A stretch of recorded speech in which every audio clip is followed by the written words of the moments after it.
Welcome to the dansports.tips MLB Preview for today, the 28th of May. Good night last night. We're up to 120 points profit on the year. I don't know about you, but I for one am glad that the Arizona Diamondbacks are facing a right-handed pitcher tonight. There are 3 games I'm looking at now. There's another one that might be coming later. I'll start with the New York Mets against the Los Angeles Dodgers. Noah Syndergaard is pitching tonight for the Mets. Simply outstanding. 3-0 with a 0.02 ERA across his last 3 starts, including 8 innings with 2 runs allowed against these Dodgers. The other 2 were both shutouts. Kenta Maeda is opposed in defeat that day for Los Angeles. He will do so again today. While I'm sure it isn't going to involve 2 Noah Syndergaard home runs for the Mets to win like it did do that day, the lineup does hit right-handed pitching particularly well. Michael Conforto in particular crushes it.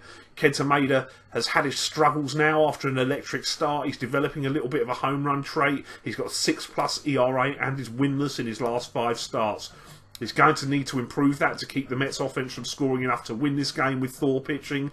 The price is bigger than I expected at around 5-4. I am happy to take the Mets on a run line today.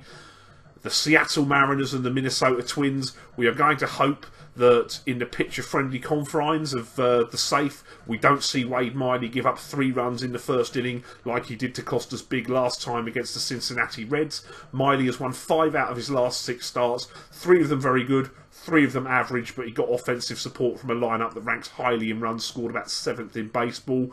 Phil Hughes has been quite frankly atrocious. He's 0-5 with a 6.23 ERA in his last 6 starts, allowing 7 home runs in that time frame.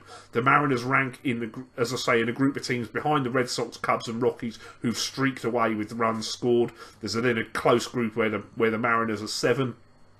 Despite playing in a pitcher-friendly home park such as Safeco Field. They do have some left-handed power in Seager and Cano that plays very well against right-handed pitchers such as Hughes.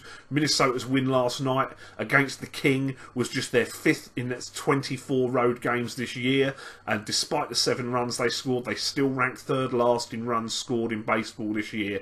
I would expect that Seattle will win this game, and so long as Miley avoids the big inning, which he obviously failed to do for us last time, I'm happy to take Seattle on a run line to beat the Minnesota Twins tonight. The Miami Marlins and the Atlanta Braves. Atlanta do not score runs. They are last in baseball for runs scored. The majority of their power hits left-handed. That shouldn't profile well against a left-handed starter like Wei-Yin Shen. Shen has struggled this year a little bit with a 4.61 ERA. He allowed 2 runs over 6.1 innings in his only other meeting with the Braves this year. Miami has struggled somewhat at the plate and hasn't hit for as much power as would be expected from this lineup.